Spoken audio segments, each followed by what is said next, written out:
मंत्री निर्मला सीतारमण ने मोदी सरकार के तीसरे कार्यकाल का पहला पूर्ण बजट पेश कर दिया है। वहीं वित्त मंत्री ओर से पेश किए गए आम बजट को लेकर हिमाचल के मंत्री सहित जनता की प्रतिक्रिया भी सामने आई है। उन्होंने क्या कुछ कहा, ये आपको सुनवाते हैं। और अब बजट में जब आप देख रहे हैं तो किसानों के लिए, बागवानों के लिए कुछ भी नहीं है। खाली घोषणाएं करने से, खाली जुमलाबाजी करने से आप जो है वर्ल्ड का जो है फुटबॉल क्या कहते हैं बॉल बनना जो है कभी भी संभव नहीं हो सकता। ये तो एक जुमला है, जैसे हम अपने आप को जो है विश्व गुरु कहते हैं और विश्व गुरु का ये हाल है।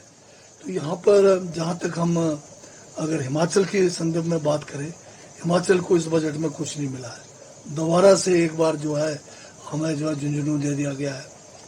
अभी अगर हम रेलवे की बात करें या यहाँ पर जो केंद्र सरकार के द्वारा हवाई अड्डे बनाने की बात है, एयरपोर्ट्स की बात है, इन दोनों सेक्टर में हमें पीछे छोड़ा गया है।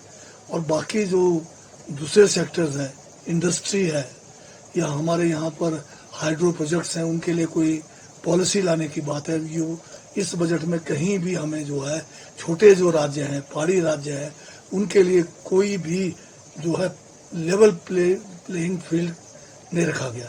केवल बिहार और जो आंध्रा है उनको ही ध्यान में रखकर जो है बजट बनाया गया है। और जो इनकम टैक्स में जो छूट है वो दिल्ली का जो चुनाव है उसको ध्यान में रखकर जो है एक टाइम की छूट दी है।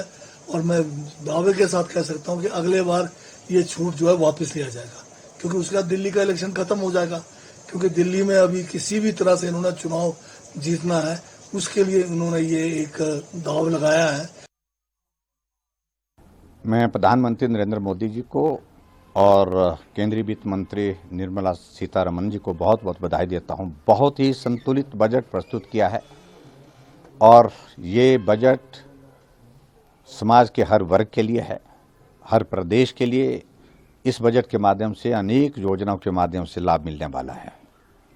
और सबसे बड़ी बात मैं इसमें ज़रूर कहूँगा कि जो मध्यम वर्ग है, जिसकी पॉपुलेशन, जिसकी संख्या सबसे ज़्यादा है, उसको जो बड़ी राहत मिली है वो टैक्स में जो एग्जम्पशन जो है वो 12 लाख तक की वो एक बहुत बड़ी देन है प्रधानमंत्री जी के, जिसके लिए मैं उनको धन्यवाद करता हूँ। 2014 में जब मोदी जी प्रधानमंत्री बने थे तो ये लिमिट जो है वो 2.5 लाख थी और अब ये 12 लाख पहुँच गई। और 12 लाख के बाद जो है उसमें भी आगे जो है टैक्स डिडक्शन का अगर हम इसमें देखें तो उसमें 75,000 का और उसमें ये होगा, तो ये 12,75,000 जो है वो एक बहुत बड़ी राहत जो है वो टैक्स में जो स्लैब में जो इंक्रीज किया गया है, तो उसके लिए प्रधानमंत्री जी का बहुत बहुत धन्यवाद करता हूँ। बहुत बड़े बड़े दावे जो है इस बजट से पूरे किए गए थे, लेकिन आज जब बजट आया तो बहुत निराशा जो है हुई है। और किसी भी बजट का जो आकलन है वो स्टॉक मार्केट करती है, और आज स्टॉक मार्केट जो है सेंसेक्स 250 पॉइंट नीचे गिरा है। उसी तरह निफ्टी 50 जो है 23,450 नीचे आया। ये इस बात को इंगित करता है कि इन्वेस्टर में कोई उत्साह नहीं है, और अगर बजट अच्छा होता तो सेंसेक्स ऊपर जाता। कुल मिलाकर ये जो बजट है ये आंकड़ों का मायाजाल है। और बार बार बिहार का जिक्र हो रहा था और ऐसा लग रहा था कि ये बजट केंद्रीय बजट ना होकर बिहार का बजट हो।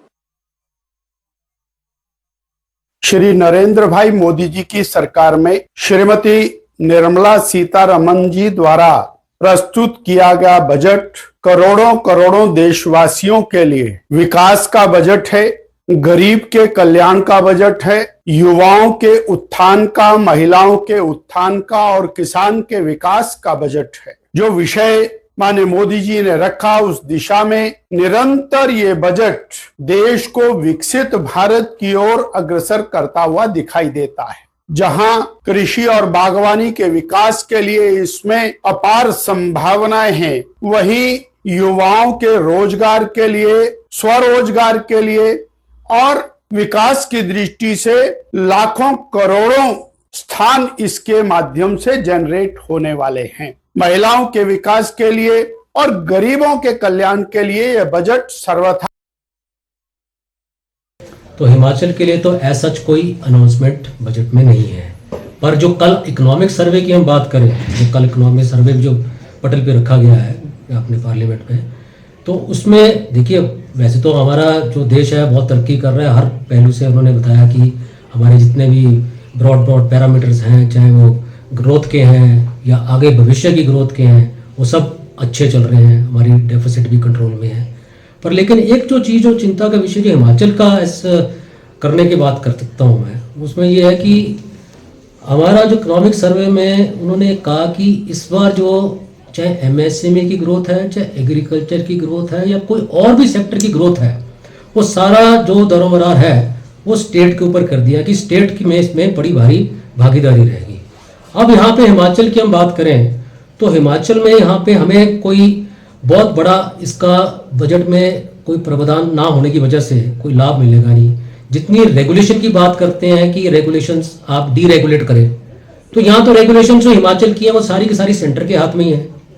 चाहे वो फॉरेस्ट क्लियरेंस की बात हो, चाहे वो वाटर सेस की बात करो, या चाहे मैं तो कई बार पहले भी चर्चा में एक बार कर रहा था वाटर सेस की, जो नॉट द राइट फॉरम पर लेकिन उचित रहेगा क्योंकि इस टाइम हिमाचल में भी जो है रिसोर्स क्रंच है।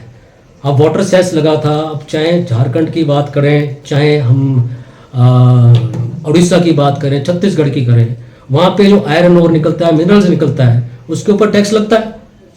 तो वाटर भी एक हमारा नेचुरल रिसोर्स है, तो इसमें अगर ये टैक्स लग गया तो हमारे साधन ही बनने थे, तो वहाँ पे वो साधन हमारे को नहीं मिले।